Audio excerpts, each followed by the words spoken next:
ఆంధ్రప్రదేశ్లో నాగార్జున యూనివర్సిటీ ఎదురుగా రాష్ట్రంలో ఉన్నటువంటి చీటర్స్ అందరూ కలిపి ఒక ప్లెనరీ ఏర్పాటు చేశారు. రాష్ట్రాన్ని ఎలా దోచుకోవాలి, రాష్ట్రాన్ని వైఎస్ రాజశేఖర రెడ్డి ముఖ్యమంత్రిగా ఉన్నప్పుడు ఎలా దోచుకున్నాము,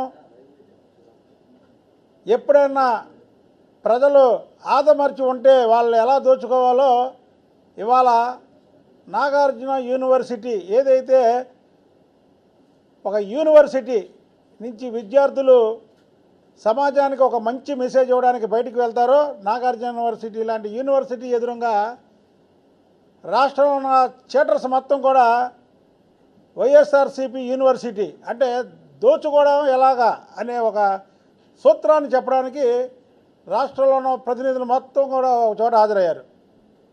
అందులో పిచ్చికొక్క నాని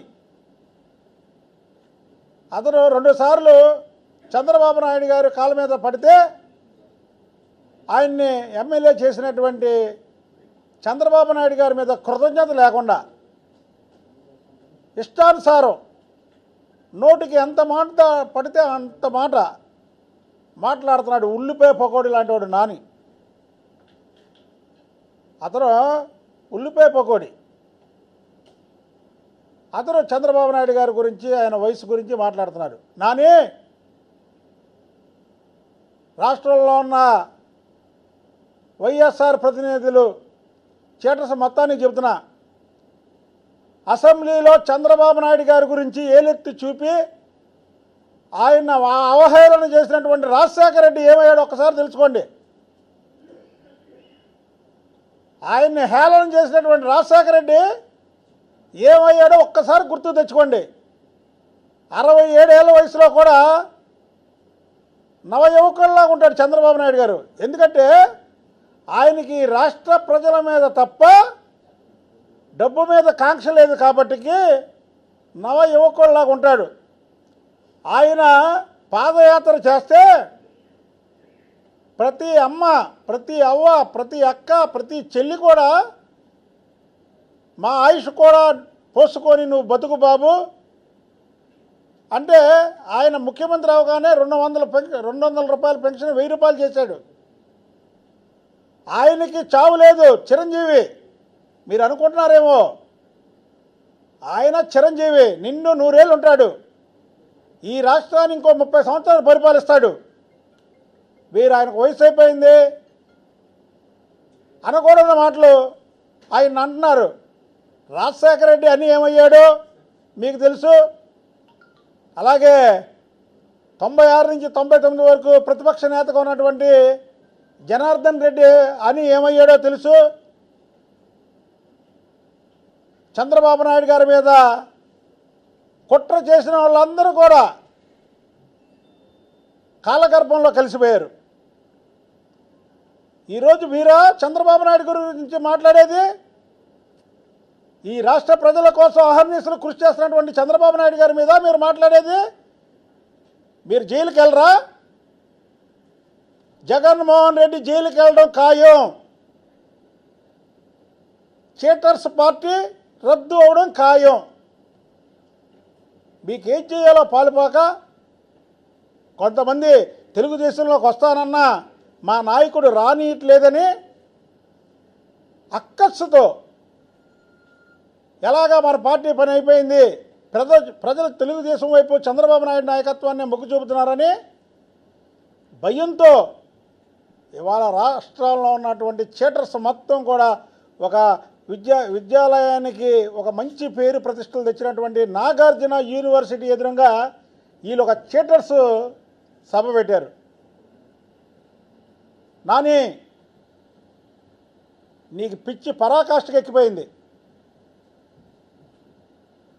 ఇవాళ చంద్రబాబు నాయుడు గారిని నువ్వు అన్ని మాట్లాడుతున్నావంటే అన్నం పెట్టిన చేతినే కరుస్తుంది పిచ్చి కుక్క అయితే.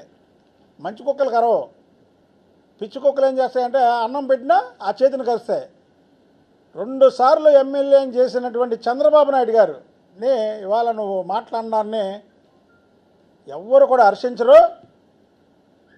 2019లో వరకు కూడా మీ పార్టీ ఉండదు. అసలు ఎన్నికల్లో తెలుగుదేశం పార్టీకి వైఎస్ఆర్ పార్టీ ప్రతిపక్షమే కాదు. ఎందుకు కాదంటే మీ నాయకుడి మీద ఉన్నటువంటి 11 కేసులు, మళ్ళీ మొన్న ఒక కేసు వచ్చింది, 12 కేసులు, 60 కోట్లు ఈడీ జప్తు చేసినటువంటి కేసులో శశికళకి 4 ఏళ్ళు జైలు శిక్ష పడితే 44,000 కోట్లు ప్రూవ్తో పట్టుకున్నటువంటి ఈడీ 16 నెలలు రిమాండ్లో ఉన్నటువంటి జగన్మోహన్ రెడ్డి శిక్ష పడితే జీవితకాలం కూడా బయటికి రాడు. కనుక 2019కి ముందే జగన్మోహన్ రెడ్డి జైలుకి వెళ్తాడు, మీ పార్టీ రద్దయిద్ది. మీరు 2019లో తెలుగుదేశం పార్టీకి పోటీ అనుకుంటున్నారు, మీరైతే మీరు పోటీ కాదనుకుంటున్నారు. ఎందుకంటే మీ పార్టీ ఉండదని మాకు తెలుసు, ప్రజలకు తెలుసు, చదువుకున్న ప్రతి ఒక్కరికి తెలుసు, నాలా చదువుకోలేని వాళ్ళకి తెలుసు. మీకు మతి భ్రమించి మాట్లాడుతున్నారు. నోరు అదుపులో పెట్టుకోండి. చంద్రబాబు నాయుడు గారి మీదగానే వ్యక్తిగత విమర్శలు చేసినా ఆయన చావు గురించి మాట్లాడతారా? మీకు సిగ్గు లేదా? ఈ రాష్ట్ర ప్రజల కోసం పగలు రాత్రి కష్టపడుతున్న వ్యక్తి గురించి ఆయన చావు కోసం మాట్లాడతారా మీరు? చంద్రబాబు నాయుడు చిరంజీవి, ఆయనకి చావు లేదు. ఈ రాష్ట్ర ప్రజల్ని గాడిలో పెట్టే వరకు, ఈ రాష్ట్ర ప్రభుత్వం ముందుకు తీసుకెళ్లే వరకు ఆయన నిండు 100 ఏళ్ళు జీవించే ఉంటాడు. చాలానా?